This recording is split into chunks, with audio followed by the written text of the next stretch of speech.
السلام عليكم ورحمة الله وبركاته. طلاب الأعزاء، طلاب الصف الثالث الإعدادي الفصل الدراسي الثاني 2025 من قناتكم قناة نسر اللغة العربية ومستر محمد سمير ومحافظة الدقهلية من ملخصكم ملخص الامتحان 2025. اللهم صل على سيدنا محمد صلى الله عليه وسلم. ربنا افتح بيننا وبين قومنا بالحق وأنت خير الفاتحين. اللهم ارزقنا الحكمة وفصل الخطاب. بسم الله بسم الله بسم الله. ابن العزيز بنت العزيزة، ربنا يبارك فيكي. ما تنساش تشتركي في قناة نسر اللغة العربية وتنشر الفيديو لأوسع نطاق، لأن نشر العلم فيه خير كثير. اللهم صل على سيدنا محمد صلى الله عليه وسلم. بسم الله بسم الله بسم الله. أولا ابن العزيز التعبير معانا إجباري. اكتب مستوفيا أرقام التقرير. تقرير عن رحلة قامت بها المدرسة إلى معرض القاهرة الدولي للكتاب. طبعا ابن العزيز التقرير بيبقى ليه طبعا شروط عندنا اللي هي مميزات التقرير، مميزات الرحلة، وكمان سلبيات الرحلة، وانت بتوصي بايه. كل ده تكتبه في التقرير، وطبعا اشوفه في التعليقات باذن الله رب العالمين. بالنسبة يا ابن العزيز لدرسين او موضوعين التعبير، عندنا الموضوع الاول صيانة المال العام. طبعا درس سهل جدا او موضوع تعبير سهل جدا، وممارسة الانشطة المدرسية يتحقق بنجاح العملية التعليمية، سواء الموضوع ده او الموضوع ده الاثنين اسهل من بعض. السؤال الثاني القراءة. السؤال الرابع من موضوع الحياة دقائق وثواني. يبحث بعض الناس في عصرنا الحالي عن وسائل الترفيه والتسلية لكي يقتلوا بها أوقاتهم، ولا يدرون أن حياة الإنسان تقاس بهذا الوقت، وأن الثانية من عمر الوقت قد تنجز عملا يفيد البشرية مدى الحياة. ولعل أمير الشعراء أحمد شوقي كان من طليعة الشعراء الذين ألمحوا إلى قياس عمر الإنسان بالثواني والدقائق. طبعا ابن العزيز السؤال الأولاني معانا اللي هو طبعا ألف ما مرادف تنجز. طبعا يا جماعة تنجز معناها تنهي. صح أم خطأ؟ السؤال نمرة باء. مما يهدف إليه الكاتب في هذا الموضوع قتل الوقت بالترفيه والتسلية. طبعا خطأ، ده هو عايزك تستغل الوقت، عايزك تبقى أنت كويس في هذا الوقت. نمرة ج. إن قليلا من الزمن يخصص كل يوم لتنفيذ شيء معين قد يغير مجرى الحياة ويجعلها أفضل مما نظن وأرقى مما نتخيل. طبعا وضح رأيك في العبارة المتشابهة بما ورد من الدرس. هتقول حيث إن قليلا من الزمن استطاع نيوتن أن يخترع ويفكر ويبدع قانون الجاذبية الأرضية. مثال على ذلك طبعا نيوتن، إسحاق نيوتن، الذي لحظة تفكير بسيطة غيرت مجرى الحياة وجعلتها أفضل مما نظن وأرقى مما نتخيل بسبب قانون الجاذبية الأرضية. معايا كده يا ابن العزيز؟ بعد كده ندخل على طموح جارية. السؤال طبعا بيقول ضع علامة صح من العبارة الصحيحة علامة خطأ أمام العبارة الخطأ. سكت الشيخ عز الدين بن عبد السلام عن معارضات الصالح إسماعيل في دمشق.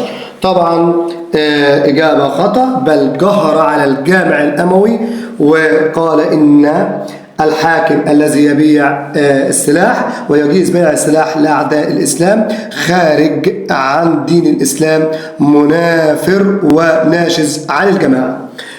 بعد كده نمرة باء. أفراح انتصارات جيش مصر على الصح إسماعيل والفرنج عقاب أحزان بسببها. طبعا انتصار جيش بسبب إيه؟ إن هو مرض خليل ابن نجم الدين وشجرة الدر وموته.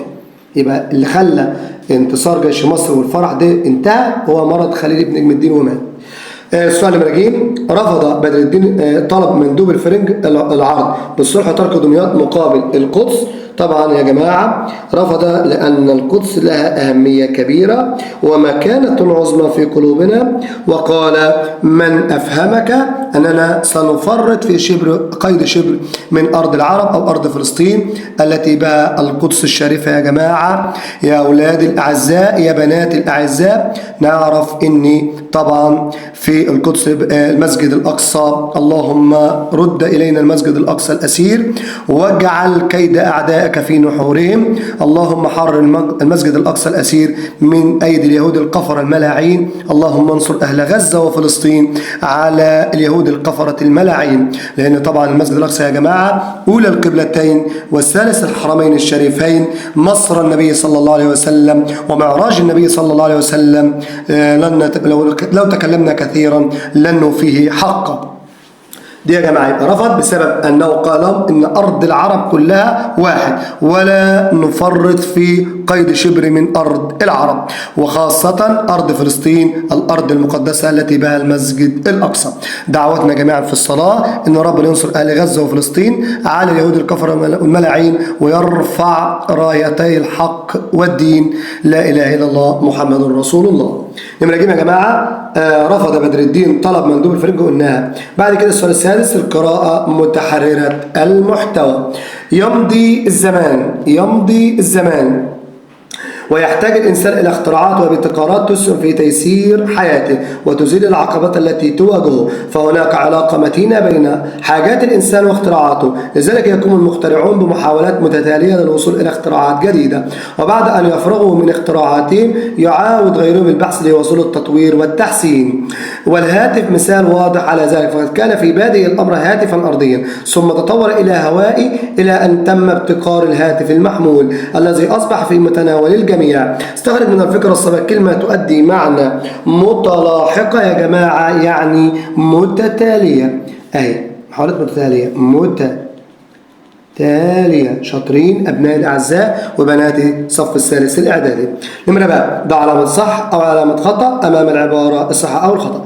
طبقا الاختيارات في صورتها الأولى بغير تطور الإجابة خطأ، لأنه طبعا هو بيتطور أو بعد كده وبعد أن يفرغوا من اختراعات يعود جميعهم للبحث ليتوصل لتطوير وتحسين. يبقى الإجابة اللي بقولها غلط. لماذا يعد الهاتف نموذجا واضح على لتطور الاختراعات؟ لأن طبعا من أول هنا يا جماعة والهاتف مثال واضح على ذلك، فكان في بدء الأمر هاتفا أرضيا ثم تطور إلى هوائي إلى أن ابتكر الهاتف المحمول الذي أصبح في متناول الجميع. دي يا جماعة إجابة نمرة ج. قال تعالى: أعوذ بالله من الشيطان الرجيم، بسم الله الرحمن الرحيم. حتى إذا جاء أمرنا وفار التنور قل نحمل فيها من كل زوجين اثنين وأهلك إلا من سبق عليه القول ومن آمن وما آمن معه إلا قليل وقال اركبوا فيها بسم الله مجريها ومرساها إن ربي لغفور رحيم وهي تجري بهم في موج كالجبال ونادى نوح ابنه وكان في معزل يا بني اركب معنا ولا تكن مع الكافرين. طبعا الأسئلة اللي جاية على الآية الكريمة معنى سبق، طبعا سبق عليه أي تخطى عليه العذاب. جمع معزل طبعا معازل. تمثل الآيات الكريمات النهاية أو النهاية التي أنذر بها نوح قومه. اشرح ذلك. هنقول طبعا أن الله عز وجل بعدما حكم عليهم بالفناء والموت والهلاك غرقا بالطوفان خرج الماء من التنور، ثم بعد ذلك أمر رب عز وجل من سيدنا نوح أن يجعل في السفينة من كل زوجين اثنين. وطبعا عاوز أقول على حاجة يا جماعة ابن العزيز تخلي بالك منها، نتعلم من هنا درس جامد قوي ودرس مهم جدا، اللي هو سيدنا نوح بيقول طبعا وبيقول له اركبوا وقال اركبوا فيها بسم الله. وده درس جميل جدا، ان لازم اي عمل تقوم به لازم يكون بدايته ايه؟ بسم الله. في الصلاة، في الصوم، في المذاكرة، في الأكل، في الشرب، في المدرسة، في نومك، في أي حاجة دايما تقول بسم الله. طبعا وضح الجمال في قوله وهي تجري بهم في موج كالجبال، طبعا تصوير لارتفاع الموج بارتفاع الجبال، يصور ارتفاع الموج بارتفاع الجبال، وتعبير يدل على قوة الأمواج وعلوها. ماذا يحدث لو حملت السفينة بشرا فقط؟ لانقرض كل الحيوانات والطيور والنباتات ولم يبقى على سطح الأرض إلا البشر. ودي من حكمة ربنا إن هو جعل من كل زوجين اثنين. تعال نشوف بقى نص حب الوطن. الشعر بيقول: بلادي هواها في لساني وفي دمي، يمجدها قلبي ويدعو لها فمي، ولا خير في من لا يحب بلاده، ولا في حليف الحب إن لم يتيم، ومن دأوه دار فيشحت بفضلها، يكن حيوان فوقه كل أعجم. ألم تر أن الطير إن جاء عشه فآواه في أكنافه يترنم. ابن العزيز مرادف تأوه طبعا تضمه، مضاد يجحد يعترف.